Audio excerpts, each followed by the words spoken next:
Open Verdict, a play for radio by Lester Powell.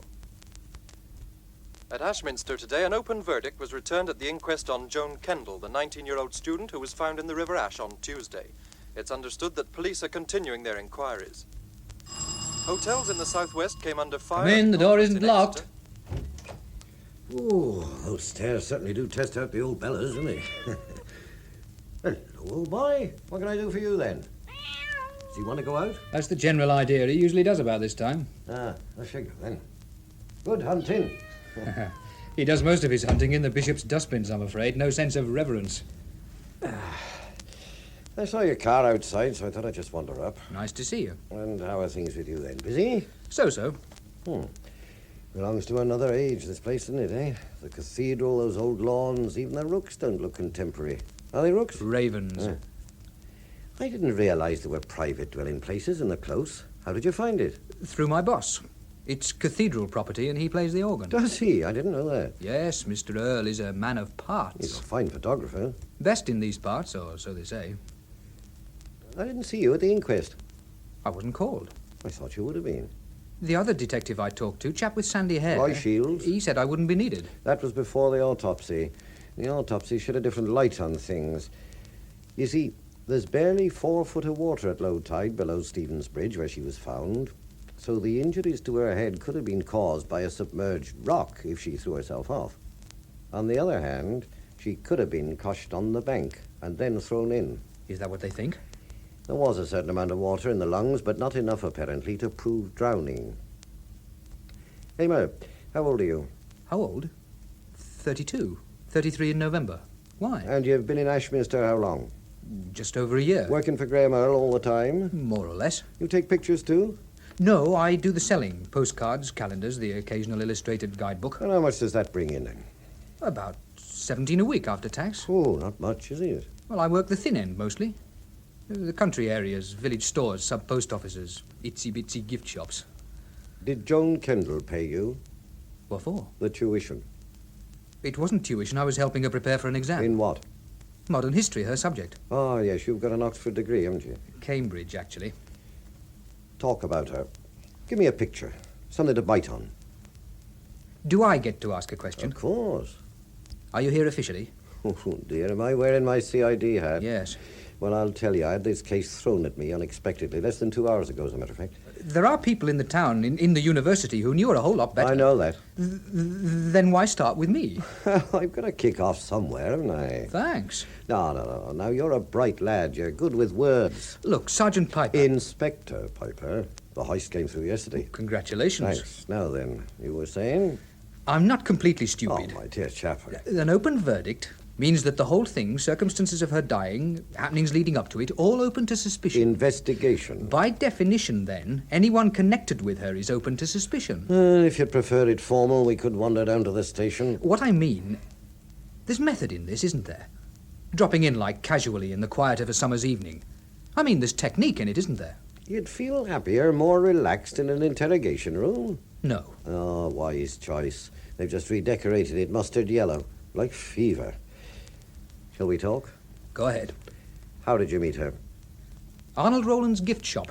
Ah, yes, Ashminster Gifties. He's a customer of mine.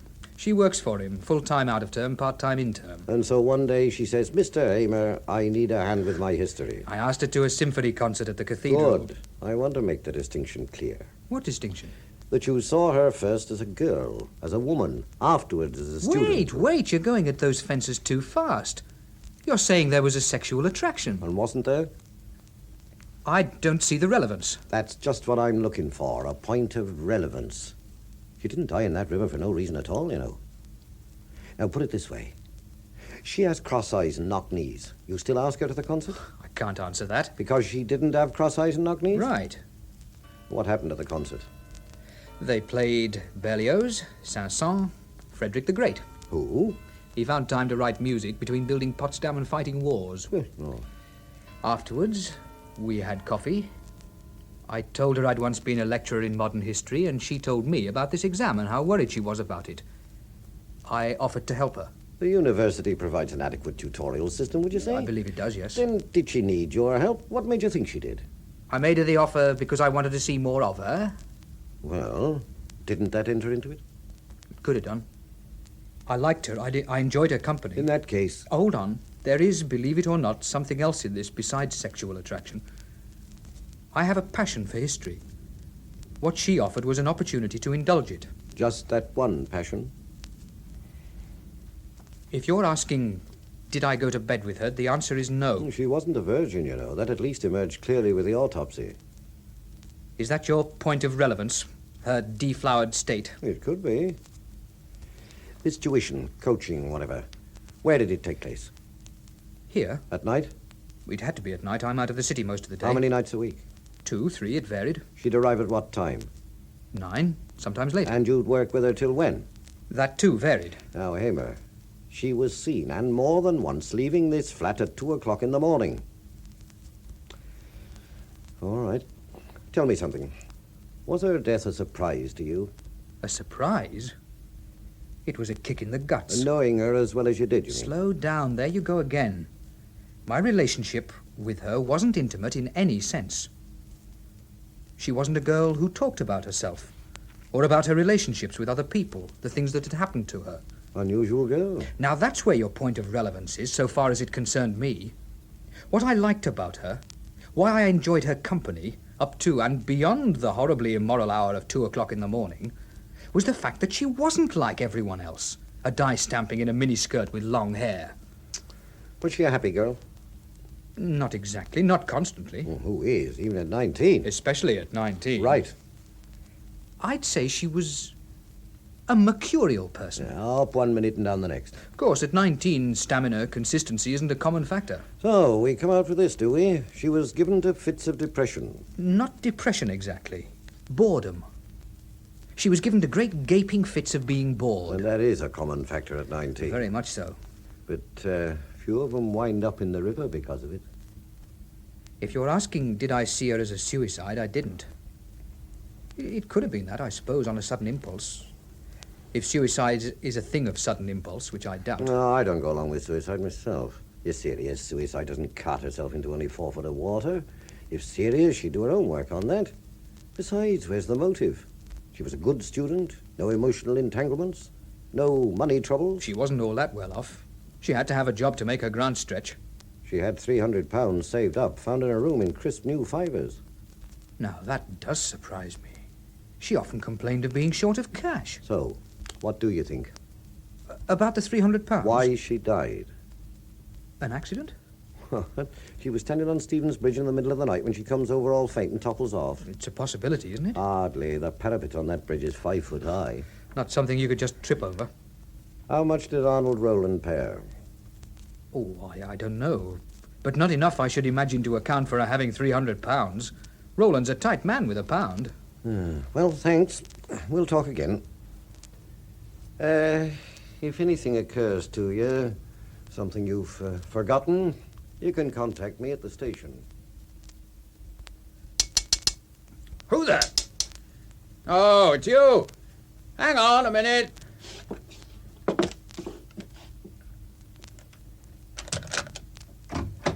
Hello, James. I was passing, saw the light. Checking over the stock for the weekend. Just finished. Another minute and you'd have missed me. Been on my way for a much-needed pint. I'll walk along with you. Fine, fine. Just lock up.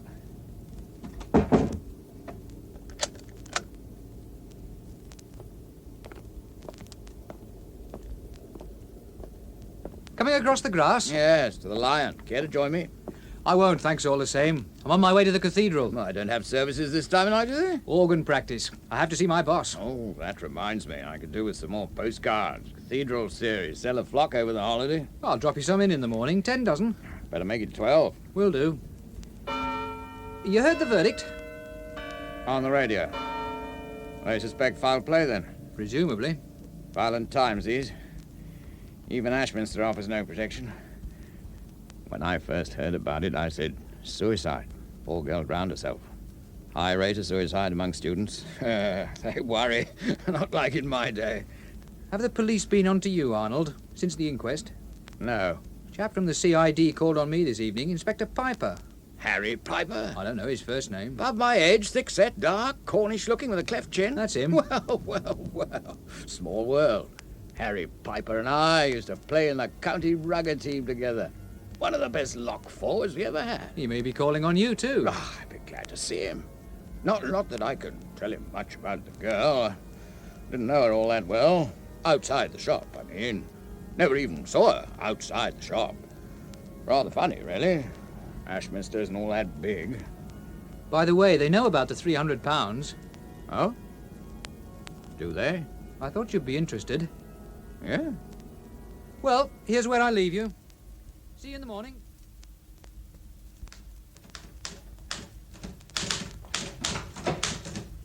Hey, spare me a moment. Of course, Harry. Come along in. Oh, you look frazzled, don't you? I talked to Hamer. I didn't find him all that wearing, personally. Rather restful, as a matter of fact. I hope I'm not turning into a dirty old man with the advancing years, Roy, but that girl was a doll. She was, even in the mortuary. No, our boy's 32, 33 in November. He's good-looking, personable in his way, all that. So what's he doing, poring over the history books with her far into the night? Yeah. Is that all he was doing? Another thing, he's got a good degree, he's bright, quick-witted, no mental handicap as far as anyone can see, so why is he peddling picture postcards for a pittance? Well, I can tell you the way he tells it. The way he told it to me. Right, now, yeah. He got married in his last year at Cambridge, got a job in Canada when he came down, history lectureship, University of Ontario. Now, 2 years ago, his wife and child, a boy of 7, were killed when their car was hit by a train at a level crossing. Now, that broke him up.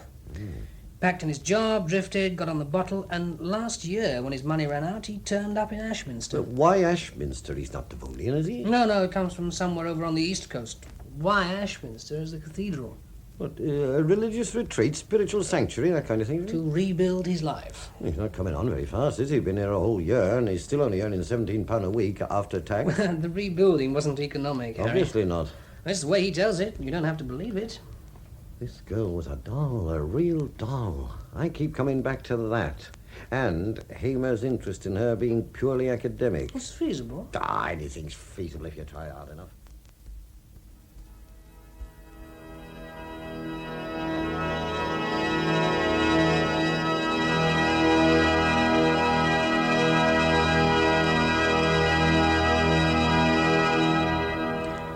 Oh, hello, James. Some climb up here, isn't it? Yes, the last thing an organist needs in this cathedral is a tendency to vertigo. In fact, one fell out of this loft in the 1840s and broke his neck down there on the choir stall. Now, the reason I wanted to see you, James, how do you feel about leaving here? Ashminster? I've just bought a business up in Dudley. Going to give me more scope to do things I want to do, more worthwhile things, more rewarding things. And I need someone to take over the paperwork, administration, sales, promotion, and so forth. You're the ideal man for the job. Thank you. Naturally, there'll be an adjustment in salary, and also there's a roomy flat for you, much better than what you have now. I can't take this in. You're leaving Ashminster? Yes, I'm going to hate it in some ways. So's Mary, but needs must. The boy's education costing more and more every year. I have to expand, James, no choice. What sort of business is it? Photography? A small publishing company. Small, but well-established. Art books, brochures, good-class publicity material. Happened very quickly, didn't it? Very. But it had to happen like that. The present owner's off to the Bahamas. Quick sale or nothing. I had to move with speed. Well, when would you want me to go up there? The day after tomorrow. You did move with speed. I can't leave Ashminster myself for a week or two. Lots of things to be wound up. The flat's fully furnished, James, even down to bed linen. You've only your clothes to pack. It isn't quite as simple as that, Graham. You have no ties here? No, but a commitment. Look, I'll be frank with you, James. I'm relying on you. After all, I've helped you out in the past. When I needed a roof over my head. Now, that's not what it's about, return for favours received. This is good for you, James. It's your chance to rehabilitate yourself? Take your proper place in the world? I can tell you now, but it's often bothered me seeing a man of your calibre hawking postcards. Dudley could be your way back, James. And you're handing it to me on a plate. There's no sentiment. I want you to have the job because I'm convinced you can make a success of it, thereby benefiting me. I can't go, Graham. Why not? What's the commitment? Joan Kendal. Who's she? You met her. Did I when? 6, 7 weeks ago, I brought her to the office. She wanted to change her job. Oh, I remember. Pretty little thing. Isn't she at the university? She's dead. Found in the river last Tuesday. Dead? Oh, yes. She's the girl, the inquest. That's right. But, I don't quite follow. Why are you committed if she drowned herself? Because she didn't drown herself. Oh, I see. Oh, that explains the police car. Yes, I happened to notice it outside your flat while I was talking to the Dean. Are you under suspicion, James? Is that what it is? I'm probably under suspicion, but that isn't the reason for the feeling of commitment. I'm committed because I have to find out whether or not I had a hand in her death, however it happened. Don't you know? I gave her a certain piece of advice, which she followed. If I hadn't given her that advice, if she hadn't done what I suggested, she might be alive today. I don't see you can say that with any certainty. I can't. That's why I have to stay here, until I'm certain, one way or the other. Well, if you say so. I'm sorry. What was the advice, if I may ask? After we'd talked to you and there was no job going till the end of the summer, I advised her to stay on with Arnold Roland till then. Well, what does Roland say about it? Have you talked to him? Well, he isn't a man I know well. He might not understand my reason for wanting to know. I'm not sure I understand it myself. It goes deeper than just the girl, awful though it was, doesn't it? Yes. This is the second time in 2 years that I've had a close connection with violent death. Oh, you weren't culpable. Not the first time. Oh, you were driving that car, yes, but that was all. Why did I escape then? Why wasn't I smashed to death along with them? God's will. And it was God's will that Joan Kendal should end up in the river? Of course. God's will or God's punishment? He gives and he takes away. Look, James, I know how you feel. In your place, I'd feel pretty much the same, but with this difference, I should feel that I must do something. Not just sit and search into myself for flaws and weaknesses, asking why has God punished me? Well, here, I might be able to do something. What? I don't know yet. Well, will you do something for me? If I can.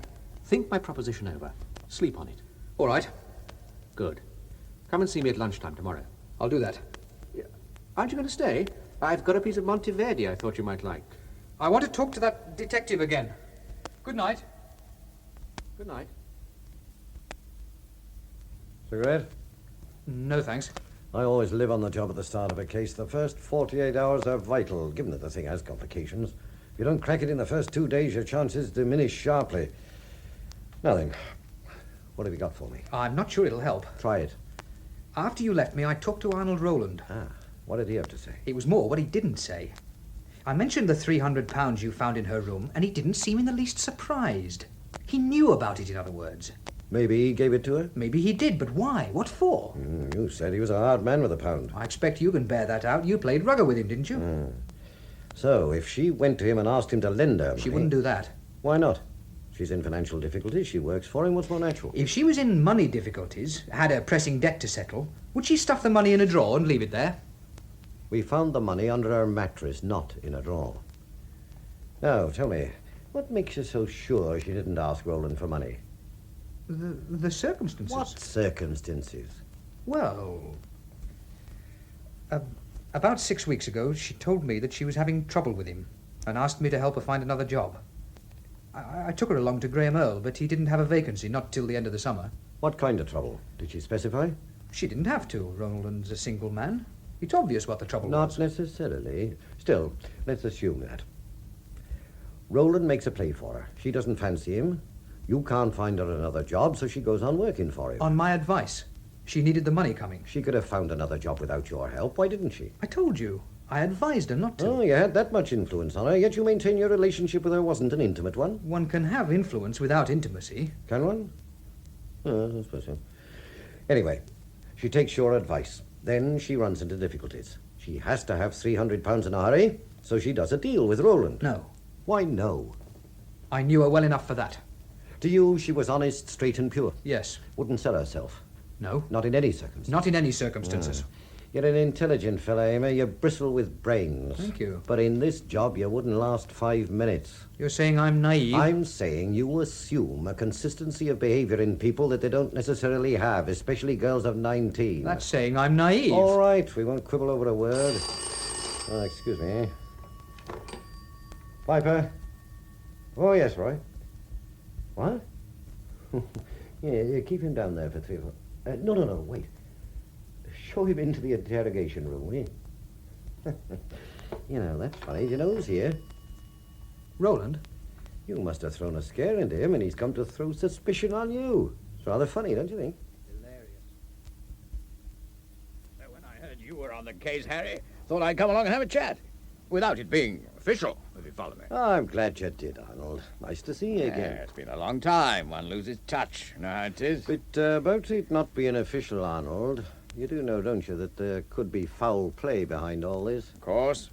An open verdict. So anything you have to tell me, touching on the girl, that is, has to be official. Well, if you say so. So long as it's understood. If it's how you want it, Harry. Isn't how I want it. It's how it has to be. Of course, if you just want to chew over old tides, we'll go round the corner and do it over a pipe. No. It's about the girl. Okay. Well, I have to explain first my own position, why I didn't come forward with this before. Well, take your time. Take your time. There's no rush. When I first heard about it, I assumed it was suicide, same as everyone else. It was a natural assumption. Was it? Why? Well, she was a moody sort of girl, you know, temperamental. I've had several different accounts of this girl, and they all vary. Well, that's to be expected, of course. Everyone sees things and other people in his own individual way, but what's strange here is that the more I have her explained to me, the shadowier she becomes. No, not mark you that I knew her well. Not outside the shop. Ah, well, how was she in the shop? Well, she wasn't rude to people, customers. Is that all? Oh, you'd be surprised. The students who come to me because they have to supplement the grant, you'd think they were doing me a favor. Don't even try. Most of them treat the customers like dirt. Now, she didn't do that. Have to be fair to her. She was willing enough, too, and fairly reliable. But, I don't know. There was something... She was bored? No, not that exactly. Difficult to put your finger on it. Try. Well, she gave me the impression, she did to me at any rate, that selling gifts to tourists was beneath her, you know, peddling grockle fodder. Oh, she was a bit grand, you mean? No, not that exactly. Didn't have a lot of airs and graces like some of the young ladies at the university I've employed. No, she was aloof. I think that's the word. She lived by herself, if you see what I mean. A loner. Exactly. She didn't need people. Self-assured? Yes, very. But this doesn't square with a girl who's driven to end it all in the river, does it? Which is what you thought she did. Well, could have been under pressure, didn't show. Maybe we all are. What made you change your mind, Arnold? Changed my mind. Well, I take it you don't still think she killed herself. Otherwise you wouldn't be here. No, I don't. Why not? Well, firstly, there's the verdict. The coroner isn't a fool. He must have had good reason for presuming foul play. When I heard the verdict, I began to think again, as one would. Of course. So, I started to ask myself questions. Who would want to kill her? And why? Of course, wouldn't have been a chance encounter, lonely place, late at night. It wasn't a sex killing, you know. She wasn't interfered with. So then I thought, must have been someone she knew, someone she trusted. Of course, as I say, I didn't know much about her private life, hardly anything. But I did know about James Hamer. Oh. What about him? Well, she spent several nights a week in his flat. All night? Well, I don't know that, not for sure. Shop's just off the close, as you know, and I often saw her on her way through to him. And then if I was up late for any reason, I'd see her coming back, usually around 2 or 3 o'clock in the morning. You weren't watching for her, were you? Spying on her? No, nothing like that. I just happened to see her, that's all. I didn't care what she did with her spare time. He was coaching her for an exam. Well, I didn't think that had any particular significance, her visiting him at night, any connection with what happened, until earlier on tonight, when Hamer came round to the shop. And why did that assume significance? Oh, no, he isn't a friend of mine. Calls on me once every 2 months or so to sell me postcards. Tonight was the very first time he called privately. What did he want? Now, what happened was this. He was on his way to the cathedral, or so he said, so we walked across the close together. I was on our way to the Lion for a noggin, been working late, dressing out, checking stock for the holiday weekend. Now, we talked of this and that, and then just before we parted, he asked me whether I'd heard the verdict at the inquest. I said I had. He asked me whether the police had been to see me. I said no, and he said, they know about the £300. That all? Well, he said it as though he thought I knew about it. Do you? No, double Dutch to me. We found £300 in her room in fivers. Do you think Hamer thought I'd given it to her? Did you? Did I? Hell, I can't afford to make presents of that size to young ladies. Neither can Hamer, that's for sure. Oh, I find it most peculiar his assuming that I knew. Didn't you ask him to explain? No, I didn't. Why not? Well, he said it just before we parted. Well, your not asking for an explanation could be considered peculiar too, couldn't it? I mean, if it's rather subtle oddities we're looking for. You're saying I'm making a mountain out of a molehill? Well, it's not much, is it? To build a case on, I mean, against Hamer. Oh, I've not tried to cast suspicion on Hamer, Harry. That happened. Puzzled me. Didn't seem to add up. Felt it was my duty to tell you. Oh, I'm grateful. If more people took their civic obligations so seriously, our job would be a whole lot easier. There is one other thing. Yes? Did you know he was thrown out of a college in America for assaulting a girl student? No, I didn't know that. Not what you'd call a subtle little oddity, is it? If it's true. Oh, it's true, all right. Found it out in rather a curious way.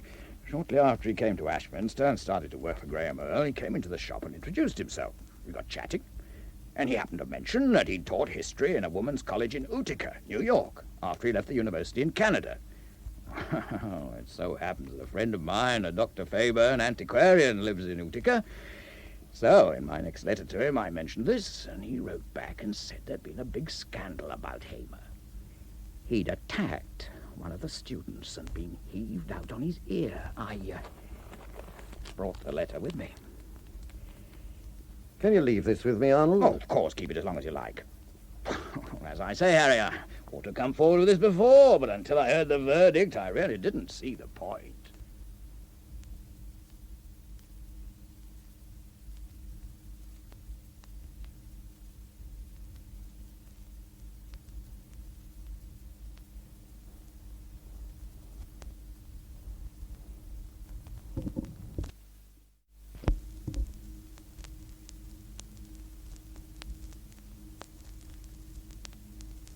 I'm very glad, James. More than I can say. I don't think I was myself last night. Probably thrown by the detective. He's a very agile questioner. I'm afraid I talked a lot of nonsense. Oh, no, I wouldn't say that. What you said about feeling yourself committed made a certain amount of sense in the spiritual way. One of my troubles, a thorny one, is an acute inability to make up my mind, take a decision, ever since that happened in Canada. Yeah. Even the simplest decision, like what to have for breakfast. Yes, that's very often a post-shock symptom. So they tell me. But sometimes, when it's very bad, when something's sprung on me, like last night, and I have to say yes or no, there and then, I start scurrying about in my head like a blind mouse. I have the sensation that I'm going out of my mind. Oh, you're not going out of your mind. You've made the right decision. Oh, I'm sure of it. Dudley's the right thing for you, the way out of all your difficulties. I'm convinced of it. Now, when shall I take off? When you like. Soon as maybe. How long will it take you to pack? Oh, I'm already packed. My worldly possessions don't go beyond a couple of suitcases. All I have to do now is get a travelling basket for the cat. You can leave this afternoon, then? There's only the lease of the flat. Oh, I'll take care of that. Thanks. That's a great help. Do you need any money? Well, by the time I've paid for the basket and fed myself on the way and... Well, at tell the Rose other to give you end- £25 out of petty cash. Now, I better fill you in on some of the details, what to look for when you're checking through the inventory. Morning, Roy. You look rough. Oh, I didn't get to bed till past 3. I'm still asleep. Well, this should wake you up. The first real breakthrough. Oh, what's this? When did this come in? Half an hour ago. Oh, Bristol's really on their toes. You're sure there's no mistake? This is the girl Joan Kendal. Oh, it's Joan Kendal, all right. I circulated her picture last Tuesday afternoon. When can we see it? Oh, 15, 20 minutes. They're getting set up now. I'll buy you a cup of coffee to wake you up.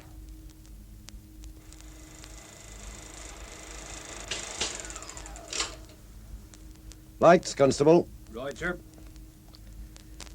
So, now we know where she got the 300. There's big money in pornography. Bigger than I thought. And he presented her as some sort of purity symbol. Hamer, Yeah, you're a dedicated scholar. Knows it all, but can't apply any of it to real life. where are you going? There's another reel. You keep it. I want a call sent out for Hamer. I have a right to call a lawyer. Certainly, if you think you need one. Obviously, I need one if I'm going to be charged with Charged? murder. Who said anything about a charge? Then what am I here for? What is all this? You have me arrested on the road. Not arrested, old The son. police car almost rammed me into the We ditch. just want you to sit down, nice and quiet, and watch a film. What sort of a film? A blue film. This is why she was murdered. How's it coming, Roy? Just a few seconds. Emma, what did you do when you left the university in Canada? I got a job in America, upstate New Doing York. the same sort of thing, lecturing in history? That's right, in a woman's college. How long did that last? Half a term. What happened? I quit. Why? Why? There was this girl, a student in my class, emotionally unbalanced, a sort of love-hate thing fixed on me. Came to my room one night, poured it all out on me. How unhappy she was. How it would all be all right if only I could care for her a little. When I tried to get her out, she raised the roof. Accused me of trying to rape her. The dean said there'd have to be a full inquiry. I told her in that case that she could stick the job. You were afraid of the inquiry? If the dean wasn't prepared to accept my word before that of a girl obviously unbalanced, I didn't want to know. You're proud. I was short of time then. Or I thought I was. All set to go. Good.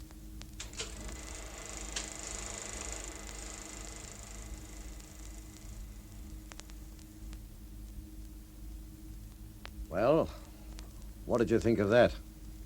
I think that without any doubt at all, it was the most revolting thing I've ever seen in my entire life. You saw nothing artistic in it? Is that what the creep who made it claims? We don't know the creep who made it, but we thought you might, being in the business. Now, look, I sell picture postcards and calendars, nothing to do with pornography. Where did you get it? One of those ironic little quirks I was telling you about. Bristol had a tip-off that a pot party was coming up in a private club. They raided it and found this movie instead. Someone saw it and murdered her. You know that? You have a better idea? Well, no, not offhand. So we start at square one. The creep who made the film. Shouldn't be too difficult to find him, should it? You'd say it was a professional job, would you? The camera work? Oh, for sure. There was no mug behind that camera. There must be hundreds of professional photographers, even in this neck of the woods. Also, it could have been shot anywhere, and so that adds... It was shot down here, on the moor. Huh? In the exterior sequences, you get a clear view of Craig Tor. And how about the cottage? Did you recognize that too? No, I didn't. Are you sure? Certain. Look, can't the people in Bristol help? The people who run the club? All they get's a phone number to call, and that's changed each time. Yeah, and there's a code. The film's delivered and collected after dark so that nobody gets a good look at the carrier. Amo, are you sure? You work around photography. Doesn't a cameraman, a director, leave his handwriting on a film so that the initiated at least can spot it? I don't know who made it, I told you. But I do know this. He doesn't deserve to be alive. Oh, I don't know about that. Is he any more to blame than the people who pay for it? This load of filth resulted in someone's murder. The girl didn't have to be in it. All right. You made the point. I'm naive. She was nothing but a little whore after all. Can I go now? Where were you in the early hours of Monday morning? Asleep. I can't prove it, though. My cat doesn't speak English. Well, what do we do now? The long, tedious haul again. Start checking, like he says. All the photographers in the area and... Get a blow-up of that cottage and trace the owner. Plod, plod, plod, Roy. It'll get you there in the end. He isn't here. He's over in the cathedral rehearsing for Tuesday's recital. When do you expect him back? Oh, he's not coming back. I thought you were in Dudley. Rose, you have charge of all the accounts, don't you? Well, not all of them. I do the day book and the petty cash. How about the models? How are they paid? We don't use many. When it's an advertising or publicity job, the agency send their own models. But when we do use them, who pays them? Well, I do as a rule. By cheque or cash? However they want it, cash more often. Rose, suppose Mr. Earle wanted to make an exceptionally large payment by cash. Yeah. Would you go to the bank and draw it for him? Well, like as not, I would. And there'd be a record of it? Oh, yes, we have to keep records for the tax. Rose, do you recall drawing out £300 for him? £300? Oh, I don't think so. Oh, when exactly? 6 or 7 weeks ago. No, I'd remember a sum as big as that. Suppose he drew it out. Would you have a record? If he drew it out on the office account. And if he drew it on his private account? Well, he has a separate book for that. And where's that kept? In his desk. Rose, I want you to do something for me. A very special favour.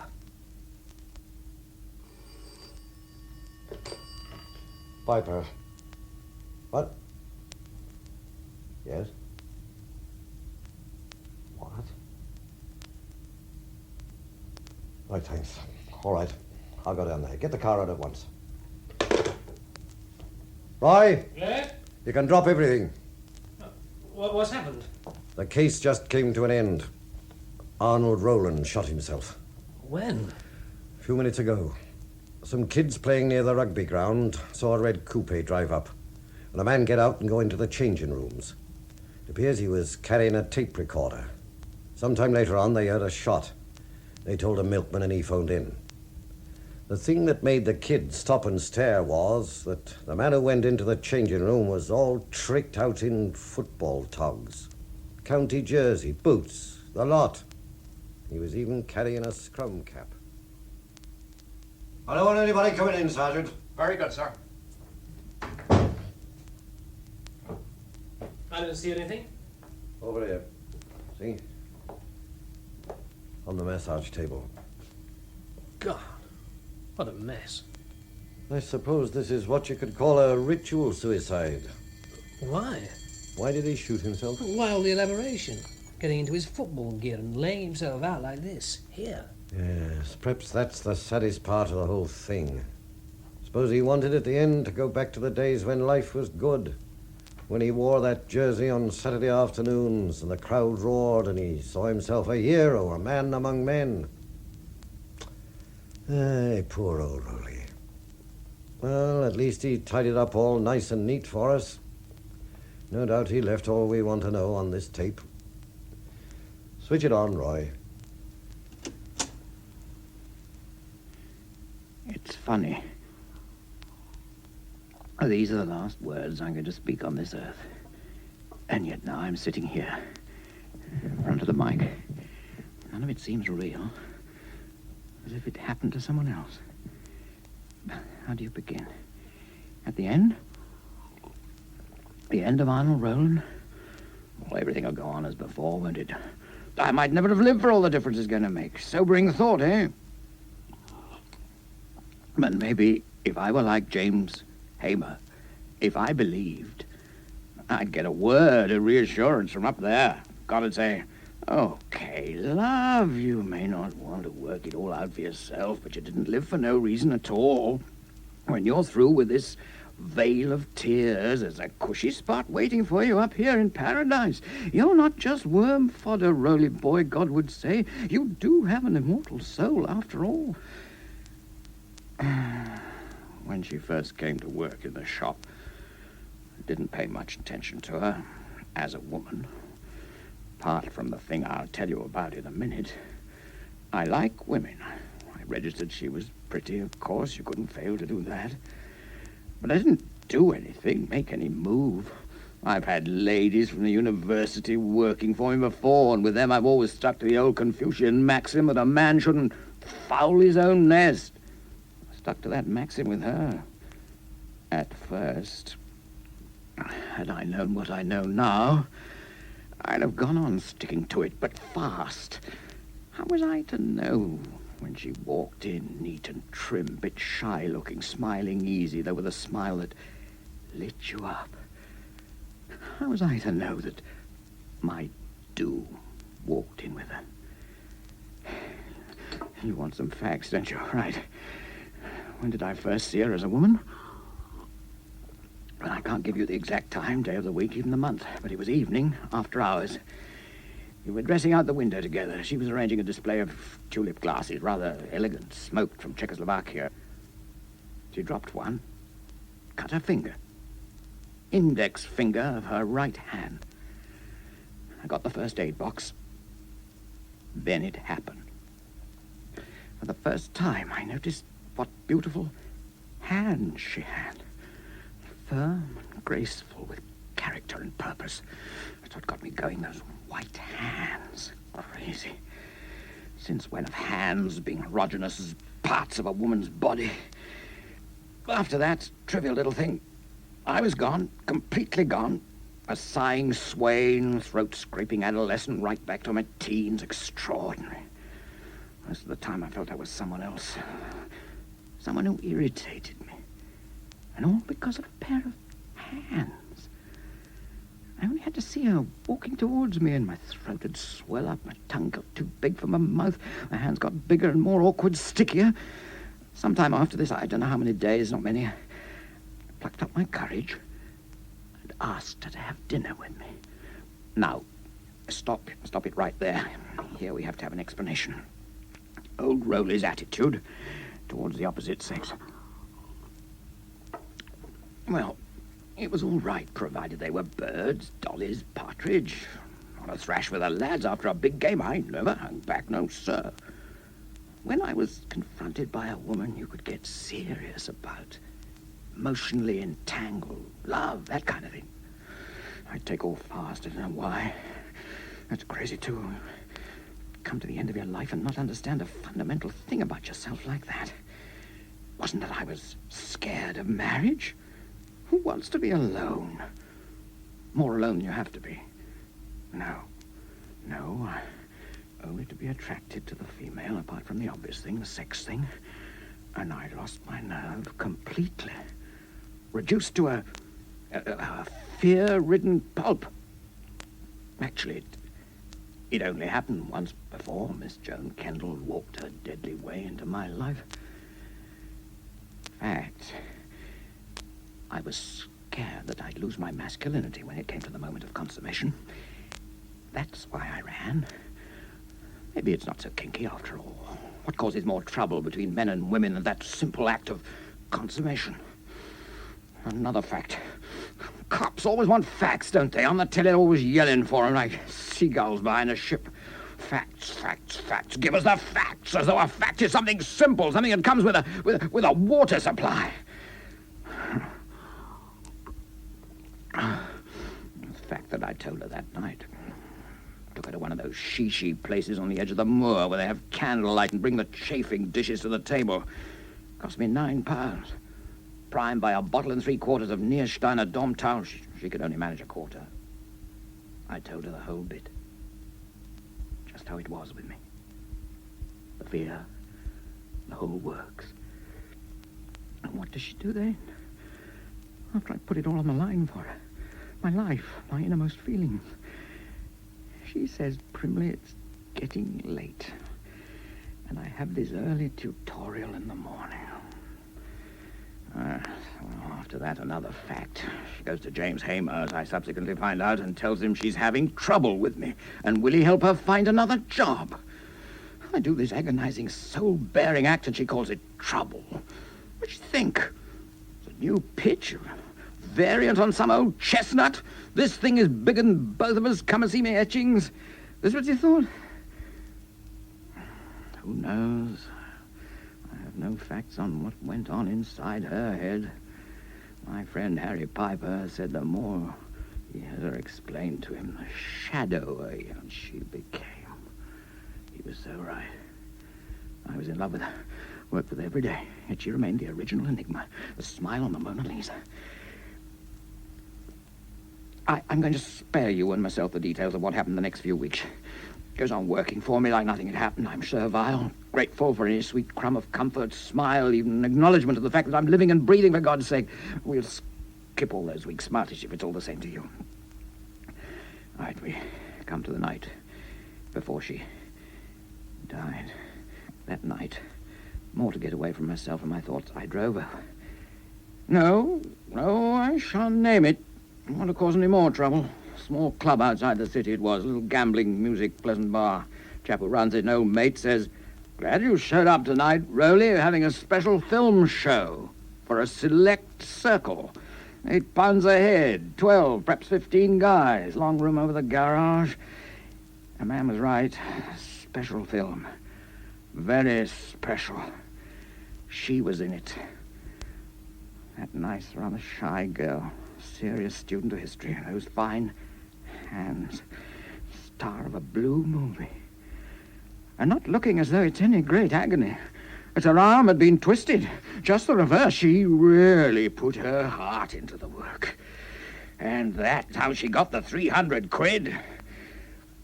Next night, I wait for her in the close under that big copper beech. She comes out of Hamer's after midnight. Stop her. She's tired. Has an early lecture. Won't it keep till the afternoon? It won't keep till the afternoon. So we walk through the sleeping streets, and presently we're on Stephen's Meadow. And I tell her about the film. I tell her what it does to me. I say, you can imagine how I felt, what I suffered. seeing the girl you're in love with want to marry doing those things up there on the screen in front of a group of sweaty-faced men. You know what she did? She laughed at me. Like it was the funniest thing she'd ever heard. I went berserk. There was a large stone right. Afterwards, I dropped her off the bridge. It's all yours now. Swish it off, Roy. What now? We get the rotten bastard who made the film, of course. Any ideas? Ideas? A hunch, perhaps. No. More than a hunch. A growing conviction. Wonder why I didn't think of it before. Graham Earle. Graham Earle, pillar of the cathedral, one of Ashminster's leading and most respected citizens. Charlie Peace played the organ. Boy, Dr. Crippen was highly respected. Hamer took her to Earle for a job. He told her no. But he saw his chance. Chance to up the market value of his product.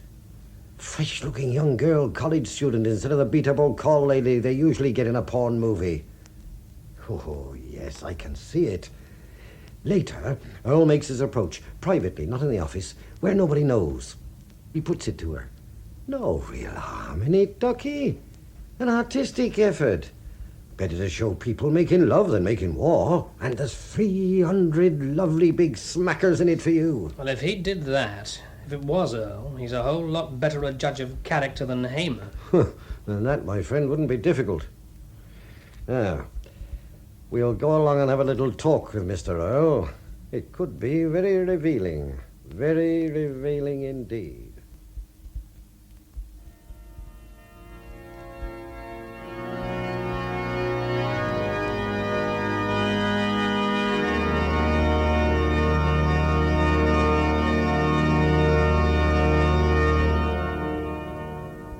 James, I thought you were in Dudley. I'll get to the point, Earle.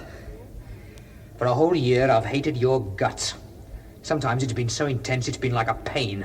Are you drunk? I've hated you because you're the most loathsome of all things, a hypocrite. No. Mealy-mouthed but slimy. Serving your God, but making it pay off big. Friend of the dean and chapter and taking the old payola. What? Choir groups, school groups, the Plushio weddings, the Christian photographer. Look, if you think I've got You're time working to on me restore- too, don't you? Chap down on his luck, needs a place to live. You can help. Bit of Christian charity. An attic in the close. Cathedral property. You know how to fix it.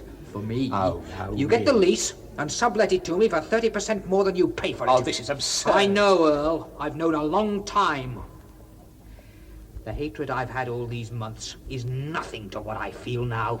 Since I've seen that load of photographic filth you no doubt made a packet out of.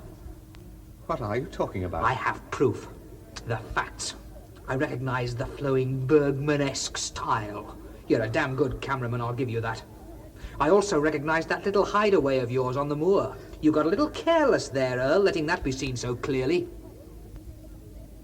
This is proof. This is proof. Well, what are you going to do with it? Give it to the police? Oh, James, let's talk this out like rational men. If I hadn't accepted the commission to make that film... Somebody else would have done it. Well, of course. The standard get-out clause. Everyone uses it, the Fifth Amendment. I had to have the money. Ah. Yes, I was pushed.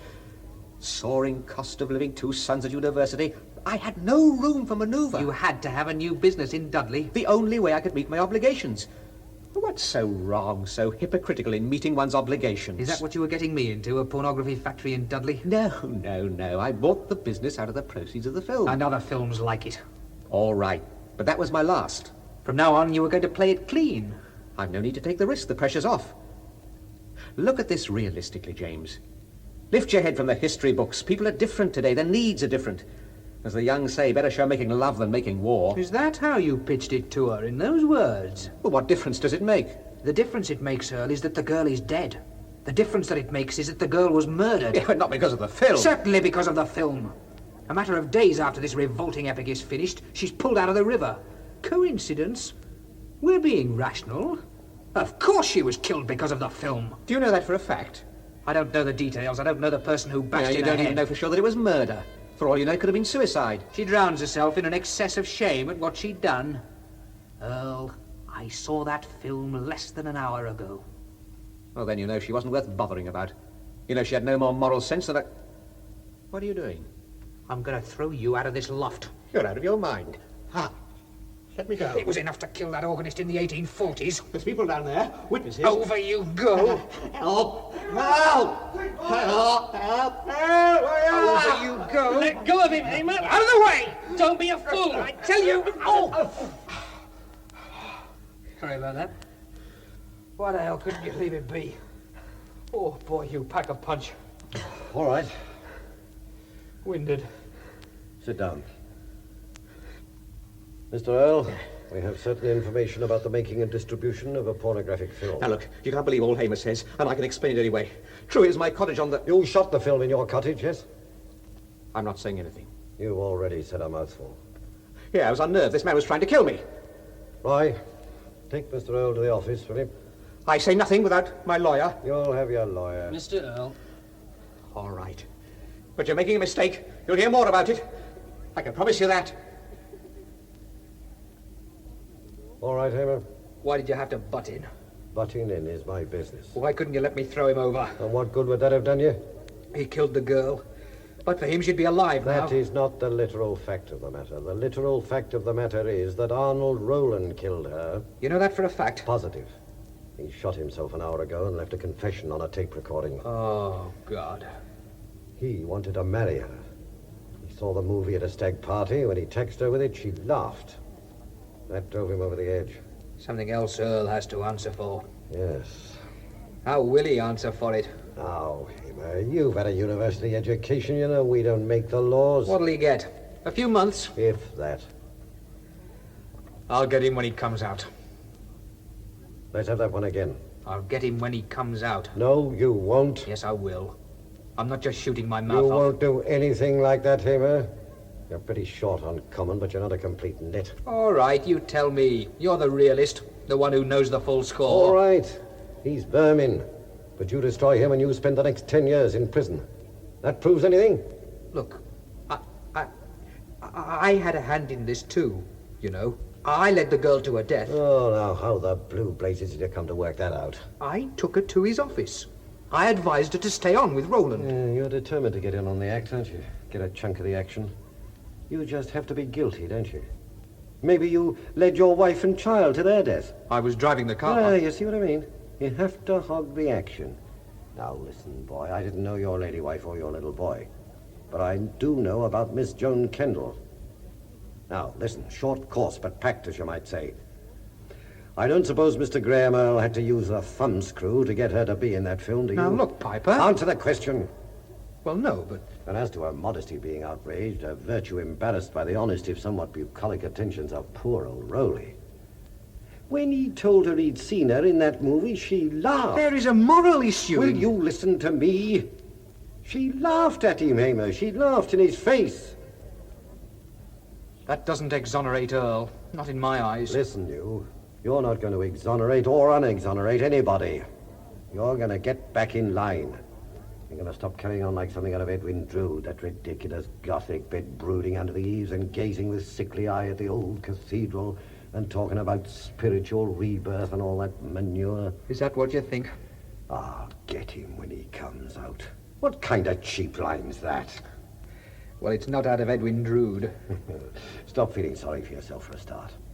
Now, other people have lived through what you've lived through, lost as much as you have, and more, and got on doing a decent job, and not giving trouble to some poor, hard-working, underpaid policeman. Piper, I meant to throw him down there. That was no acting caper. I know that. If we hadn't come along, you'd really be up the creek now, wouldn't you?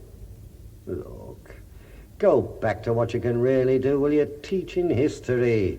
You can't do so much harm there. Thanks. Also, you might have a bit better influence on the next Joan Kendal you meet. You might be able to stop her selling herself for 300 quid. You think so? I wouldn't put my money on it. Oh, come on. I'll buy you a beer. I know how you feel. But it's all in that day's work.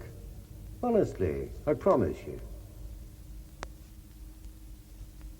That was Open Verdict by Lester Powell. Inspector Piper was played by Charles Simon, James Hamer by Eric Allen, Arnold Roland by William Fox, Roy Shields by David Valla, and Graham Earle by Clifford Rose. Production was by Martin Jenkins.